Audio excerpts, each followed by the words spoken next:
te nasi nayebi soki ya libela ebongi toyokana motema mokita mbala ya liboso yokendeki motambo oyebi yo moko soki nasalaki molende te sherie lelo ozongaki te awa yokei yokozonga lisusu te nasi nayebi soki ya libela ebongi toyokana motema mokita mbala ya liboso yokendeki motambo oyebi yo moko soki nasalaki molende te sherie lelo ozongaki te yolobaki yokozongelanga esika oyo wapi yo amonaki yo na ushumura na lingomba ya basi yokotaki mekala ya mena bomelaki masanga. C'était juste l'extrait en fait pour annoncer à tous nos fidèles téléspectateurs de Cocktail Acoustique et nous sommes déjà là. Et bienvenue vraiment à bord de cette belle voiture de la marque Cocktail Acoustique dans l'ambiance déjà. Aujourd'hui pour votre plaisir, nous serons avec l'un de fils des Wenge Musica Maison Mère, toujours accompagné de notre orchestre de tous les week-ends, de tous les vendredis, donc Fano Play. Et je vois déjà Stéphane Omera, guitare acoustique. Sans oublier notre ami Aubin, quel que soit où est Comélier, vraiment Andimek Ozala, toujours présent pour vous faire plaisir. Alors j'annonce déjà l'entrée de notre invité d'aujourd'hui. Il s'appelle Nicodème, l'un des fils de l'artiste musicien Guillaume Makanda. Bonjour, Oui, bonjour. Bonjour Nicodème, prenez place. Ok, merci. Okay. Boni Nicodème. Ouais, très bien. Très bien. En fait, Oeza peut parler. Ma frère Baebi, na ba karaoké na bango en tant que chanteur. Moi, un week-end, j'ai rien à faire. D'habitude, à moi tout. Pour na roka ba mela kampa Oeza parce que ba mélodie ba vie ba traçage déjà ba chemin ba tika ezala. Donc mélodie na bango déjà salinga bien à litoi. On a profité de l'occasion pour nous souhaiter un bon week-end à téléspectateurs tout à la biso. Pardon? Cocktail acoustique. Cocktail acoustique. Donc on a senti déjà acoustique, déjà donc world. Et puis bon séjour dans les big boss, les rois de la forêt. On est ici à Paris, donc toujours quand on peut parler ma solo il y a 7 jours de la semaine. 7 jours de la semaine, pardon, tout au long de l'émission, mais entre-temps, les téléspectateurs qui sont retrouver dans la scène, et ça l'a bien, la featuring ensemble, vivre en fait Nicodème, autrement dit Niclove. Alors, Bench Louyele, mon réalisateur, si vous êtes déjà de cœur avec la bellissime de la presse congolaise, accompagné et orchestre au Bobimbeza dans le plateau Oyoyo Play. Voilà, c'était donc la Niclove, hein? Autrement dit Nicodème, Nicodème. Nicodème, merci. Nous avons vraiment des mots qui te le plaisir dans la téléspectateur, nous avons et donner, recevoir. Featuring, nous avons bien Souka.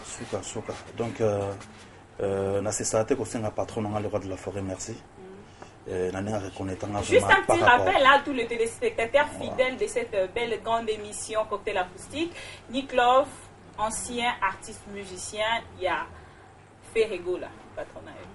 Donc, rappelle que la bateau n'y a pas de et ça va parcours, ça va parcours à vie, ça va parcours à vie normal. Si bien sûr, le conseil de bango rappelle pas de souci, ça parcours à vie et ça l'ira bien.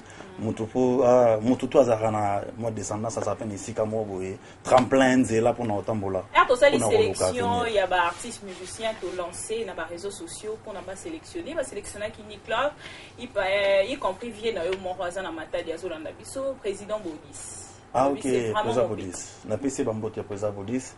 Yazabata vient na biso soutenir un mouvement, na PC Bambote pas ça ali. Donc on va continuer à Kalimba pour soutenir. Miguel Voimba. Ok. Ouais, Miguel Voimba, Bazaf Mebele, donc Barik et attaquant. Papi le roi Formula Souka, Mariam Marotte. Ouais. On a ici. Niclove, comme on est équipe et quoi accompagner Bissolo dans cette émission, ça vraiment un groupe acoustique. Na libanda baza Fano Play. Et bon, bazala chaque vendredi, na ba place au bébé taka na Flair Délice, baza na Magique, bazala vendredi na Flair Délice et puis jeudi na Magique. Alors lelo na kati ya na Majestic pardon lelo na kati ya cocktail acoustique on retrouver bango mais na babilo honnête oyokaki déjà na entrée mais cette fois-ci na olinga babanda na lineti oyo kana ba kunga wana ce qui pour ozala na retrouvaille ya ba parole wana na donc déjà ça va donc neza déjà nazana bango donc tous appelés ensemble ah merci beaucoup ça me va droit au cœur papa do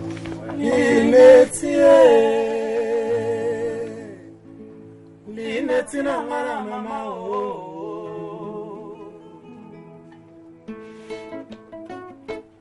lela nalobi ye okejaza akoya ye na bolema ya libomi ye oyebaka te tokobina oya lelo okejaza azongi lela nalobi ye okejaza akoya ye na bolema ya libomi ye oyebaka te tokobina oya lelo okejaza azongi lineti na ngana mama o libongi na ngana mama o naleli sheri na ngana leo masumbuku kumanga na kokivile o lineti na ngana mama o libongi na ngana mama o naleli sheri na ngana leo masumbuku kumanga na kokivile o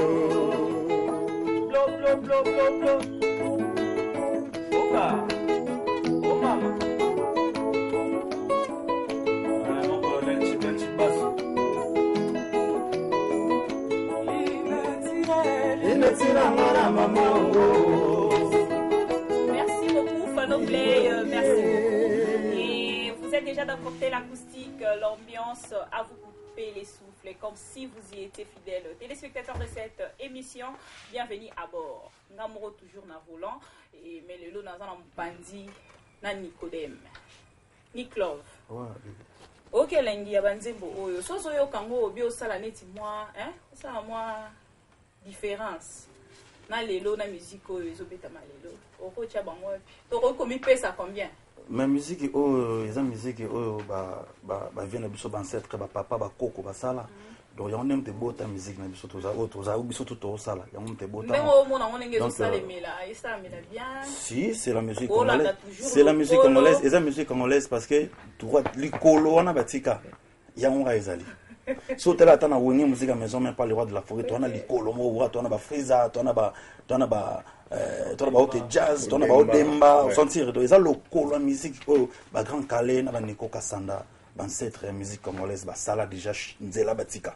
Donc moi to changer chemin nzela et zalate. So to changer nzela wa to mo sala wa ne musique et sala malelo parce que musique et sala malelo eza bato na ba ke mais ils ont coulé à gauche, il faut à gauche, bien sûr, mais il faut garder toujours source na biso, où ils ont la rumba congolaise. Nicodème, na carte il y a cocktail acoustique, tu remettras toujours deux cartes. Voilà.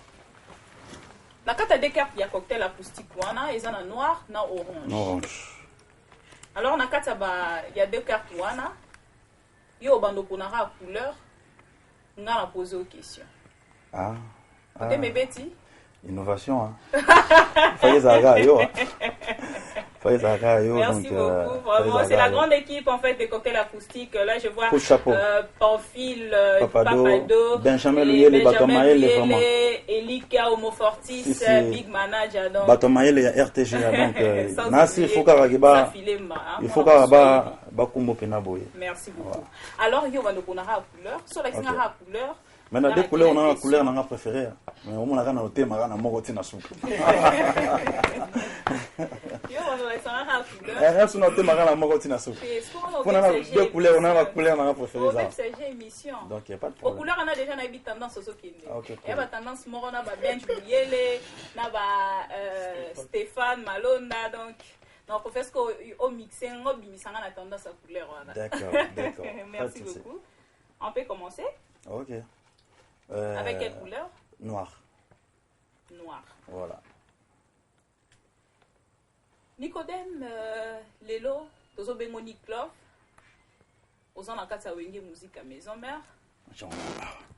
Lobe Okenaki, Lobe Ozalaki, pas fait rigola, Lelo Zana wenge musique à maison mère.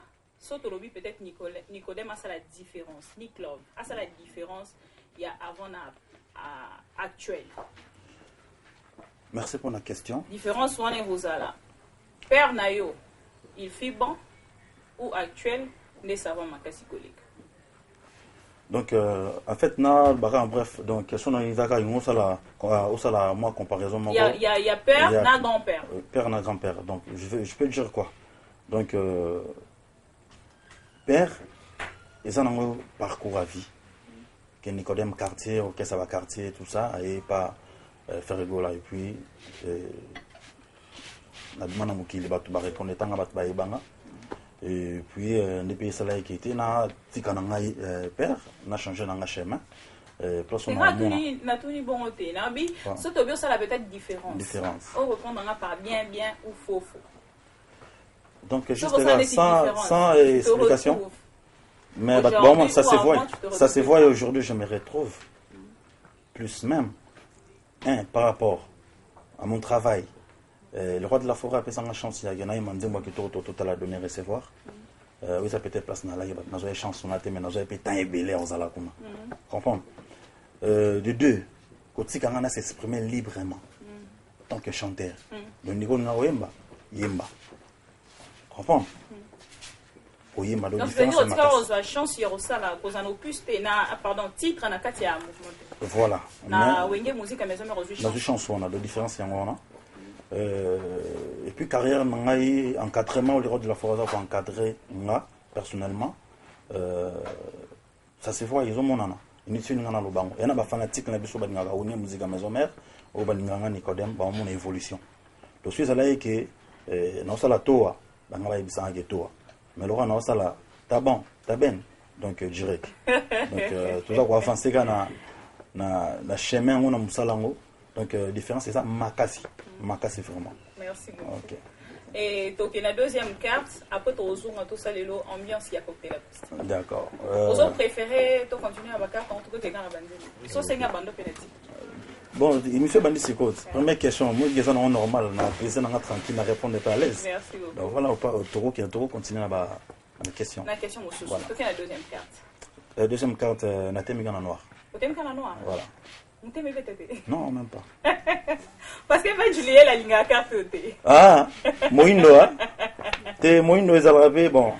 Ils ont parmi les couleurs préférées en Europe. Mais non, je n'ai pas de orange. Est-ce qu'on a préféré pour bercer vraiment Nicodème, Niklov, l'acoustique, savoir-faire. Merci. Il y a Madilu système. Si. Pour faire plaisir à tous les téléspectateurs fidèles de cette émission Cocktail Acoustique et bienvenue à bord de cette voiture d'ambiance.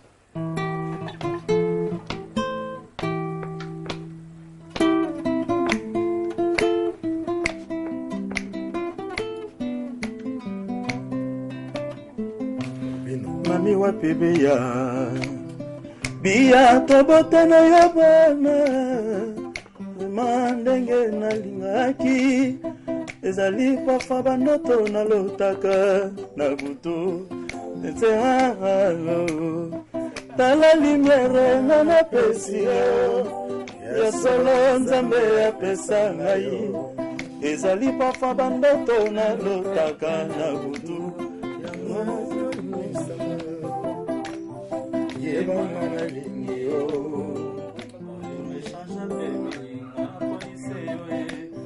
à la rivière de ne plus couler, et aux enfants de ne plus pleurer. Liboso yako silikarabia, kanisa chance ya libana yo. Et aux enfants de ne plus pleurer, mais ne dis pas à mon cœur de ne plus t'aimer.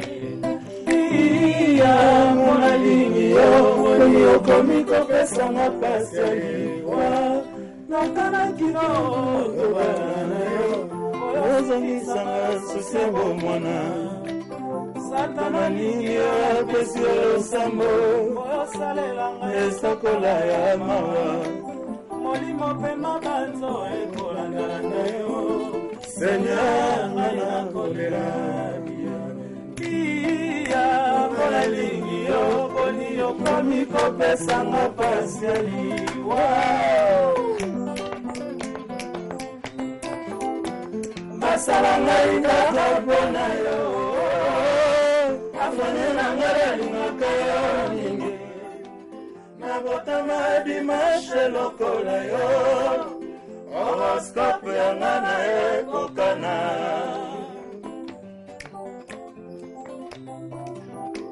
basala ngai kaka mpona yo afane na yo balingaka yo mingi nabotama dimashe lokola yo horoscope yanga na ekokana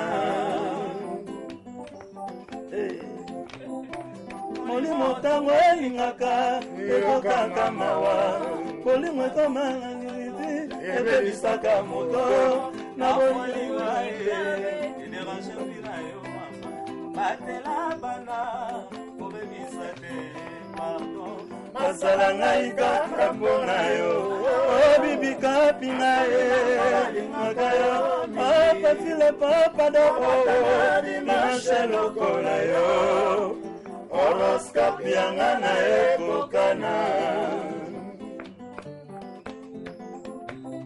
motema soki eboyi ya solo eboyi kolingisa moto ezali kobosana likambo te na bolingo pame esengaka tubela okwantipaneloko yokolinga niko asala ngai kaka mpona yo bafami nanga balingaka yo mingi babotanga limashe lokola yo horoscope yanga na ekokana.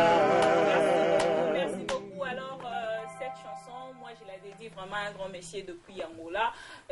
On l'appelle Miguel Vema, les silenciers. Azolanda biso depuis Angola, Zafa numéro 1. Il y a cocktail acoustique sur la narapeyo, vraiment là, désolé, mais ayebi singa qui a la fan numéro 1, donc na rola nara oya lobi. Nicodème, ton apport na katia wenge musique à maison mère, de yomoko. Apport ça va faire nanga, donc ça va faire nanga. Et là on y nango, ezala kipo. Bon en fait, là tu es à la nango. Même si on a une tactique de gémeaux, même si le roi de la forêt quoi apprécier ça c'est la nango, parce que place musala tout ça la musala roemba il faut y en savoir moko boye au bac ça peut implice moko boye aux peut-être ezala te na wenge musique à maison mère donc apport nangai savoir faire nanga corde vocale nanga ba façon na kumbela maram nanga na façon na kumbela maram nanga musala musique hein donc tout que na nanga boulot na musala musique patron nanga tanga mona ngo amona été Nicodème apporter quelque chose na kata groupe un pierre parce que jeu d'ensemble, ils ont bien pour ils là déjà. Mais rapport à mon corps, ça peut être très important. Donc voilà. Tous sont à la carte Nicodème. Orange. Orange. Ok. Mana fibo nyoso ba sepeli parce que nyoso ba poni ka couleur fibo Igo sente. Fibo na fibo. Nyoso ba sepeli. Alors Nicodème nenge na tuna boye. Balobi na kasa wenge musique à maison mère. Ils en abattent mususu vraiment depuis ba yana. À foutre la classe. Mais il faut comprendre déjà. Ozo comment? À foutre la classe, c'est-à-dire, on a un concert, album, pour nos côtes, ça n'est pas 7 chiffres déjà de la semaine. 7 jours. 7 jours de la semaine, pardon. Et réseau banda, ni clove poise au moins titre, on a fait solis, donc fait solo, la grave. Est-ce que Nicodème? Faut solo landing. Faut le bango pour moi, mon chef d'orchestre. Faut payer ça net nani. Chef d'orchestre, Capole par exemple, ça va n'importe quoi. Au matin à podium, n'importe quoi. Faut bien insérer au pessimo moukier, au foot et la classe. Et ça, n'a pas le bandé ni. Au miso bakenda et belé bakenda. À coquer au foot à Minerval, t'es sous kasuka katane. Et ça non, nous ni raisonnement bako kanisa bongo, mais ça bouzoba, ça n'importe quoi. Le chapiteau orchestre numéro 1, il y a orchestre le roi de la forêt. Papi Kakol c'est bon, chef d'orchestre na biso. Il faut quand même respecter, respect tant qu'un chef. Donc nde bato bazwa ba illusion na bango bazo kanisela ye ke Minerval to futa en école en chic nde to futa Minerval na musalo futa Minerval non et ça savoir faire so un avocat na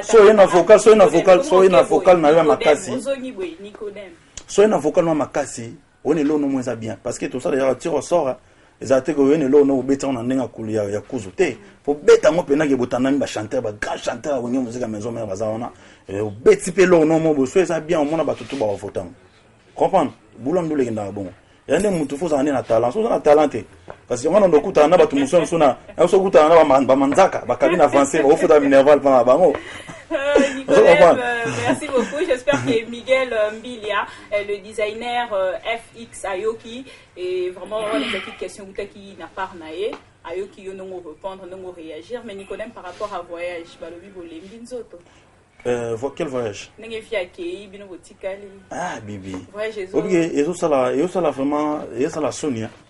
On y a musique à maison mais orchestre gaillard, ba zo tenter que ba zo ba 8 ans na bango ya vanda. On a raisonné l'orchestre somade.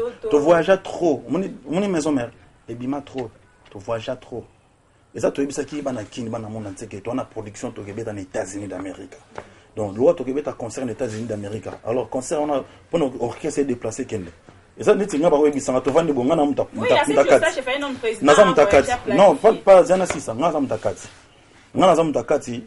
Na kati na bureau na okebe CG Moni production ou bien Dr Pichu Muzomba d'été à Kimpoui ou bien Sankara de Kunta Weba big donc États-Unis en des abo États-Unis mais il faut déjà ko sola sur les États-Unis alors tant que ngana na abona ba pesa nga chance na le na télé pour na ko pesa ba news na ba information pour na ko lobela orchestre na biso ni musique à maison mère alors sur la téléphone expliquer ba na membre ba fanatique na biso à maison mère que au mouvement na ba nga keso que les États-Unis comprendre. Donc, toi, tu es qui, tu es la télé, tu es aux États-Unis. Parce que c'est surtout aux États-Unis. Pas la passion. Donc, pose à la passion. Jimmy Didé. Et déranger le réalisateur. Et ça déranger ce qu'on va fanatique, comment va t'avoir orchestre, mon souci. Et ça déranger pas fanatique. Ah, pas fanatique. Pas fanatique, bah, n'inga abisso trop. Les rois de la forêt. Il n'y a pas de péton sur orchestre, on va comprendre qui t'es. Les rois de la forêt, ils ont une résidence aux États-Unis. Ils ont une résidence aux États-Unis. Sa famille biologique, maman Sylvie Mapata, maman Pasteur, n'a pas ses bamboté, n'a exaucé n'a gladi, n'a pas ses bamboté. Le roi de la forêt, famille ne vend pas. Donc, ceux qui ont accueilli avant, ceux le roi de la forêt qui avant. Si, ça fait bien. Mais il y a cette question, tu vas comprendre. Ceux qui le roi de la forêt qui est États-Unis, bien avant, en a famille, et pas que soit un terrain, pour tout, on a tout le monde, mon équipe, mon boy. On prend, tu as un chef d'état-major, a été à Kim pour une Sankara de Kunta. Ce que tu as un orchestre Mobimba. Il faut battre la place, banni, tout ça. Ambassade tout ça une interview tout vraiment les financiers Miguel Vembazo lando de Angola le biozo ba bien a senti pendant que non musale ko mais na mono linga ke trop Vembazo bo trop Miguel Vembazo bo ki frappa madangola Miguel Vembazo le prêtre frappa madangola patron tambongo président Bodis babi vraiment Nicodème musale ko boss Galin Mwanga na bananière. Alors cette fois-ci j'aimerais bien vous bercer avec la chanson Coco Madimba. Ah, est-ce que tu peux en parler? Ningama makanda we ransom. Ningama bakende ki mobembo bazongi. Leo mobembo ke imota kokoko. Enji nandako akoma kozungisanga. Mama pourquoi koko azongi te? Mama pourquoi koko azongi te? Madimba.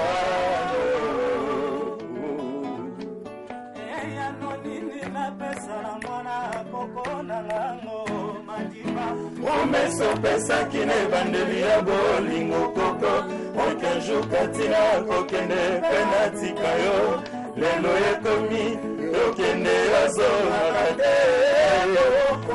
madimba yakamamanga nakuwa zonga minga nakuwa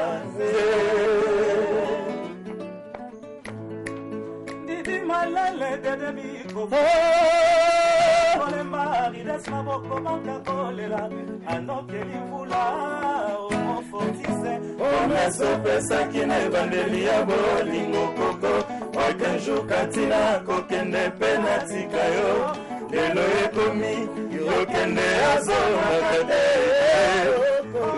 madimba yakamamanga nakoa zonga minga na koaze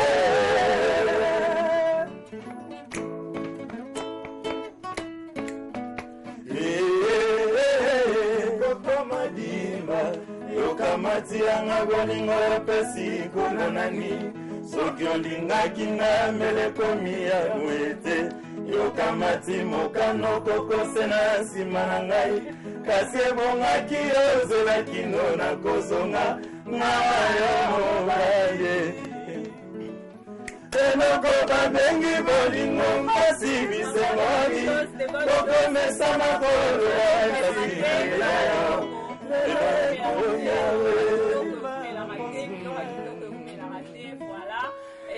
nanga koto fona mbelo koto esalo bien teke koto réforme Nicodème toko vraiment la suka bato nyonso bolanda biso la télé c'est top vraiment l'air c'est l'air après l'air ce n'est plus l'air voilà Nicodème toko mina suka pour na lelo ba baxelo minute na senga ba chef na yo ba baxela minute malheureusement c'est pas comme ça que ça se passe un mot pour aujourd'hui OK mais ba chef ba baxelo pena minute et monsieur yana conception mo kitoko donc pour dire quoi je vais dire quoi. Donc on est là. On est musique à maison mère. Donc Nicodème ça va. Nanga betana on est musique à maison mère. Il faut comprendre. Défaté le roi de la forêt Big Boss Igwe. Vraiment on donc tout sur la raque. On est là. Tout travailler, c'est la 7 jours de la semaine, micro-idéologie Zagaboué. Papa do. Awakak. 7 jours de la semaine de logis en Rwanda. Donc, c'est l'album Nabino, donc bientôt là. Tu as toujours retrouvé combien de titres et ça, surprise, mon année, on a travaillé encore. Donc, on a remercié l'équipe technique Mobimba. Merci à Venanga Maotondele. Donc, merci à Bassoutien. Merci à Galem Ouanga na Bananera. Merci à Eric Wawa Ataka la noblicité dans les sangs. Merci à Papi Mouya. Merci à Papi Leroy Formula Souka carte limitée Bilanga Héros. Et puis on a Sophie Bintou la grande dame. Mariam Marouat. Mekinga c'est triple N. Joyeux anniversaire. Merci d'avoir été fidèle et patient à bord de cette belle voiture de la marque Cocktail Acoustique. C'était bien moi, votre servante, la bellissime de la presse congolaise Bibi Kapinga, la maman de la petite princesse Karen Apouk. Merci. Alors, on se retrouve déjà demain à la rediffusion de cette belle grande émission à 22h déjà, 22h25. Et quant à moi, je vous dis déjà bye, à suivre.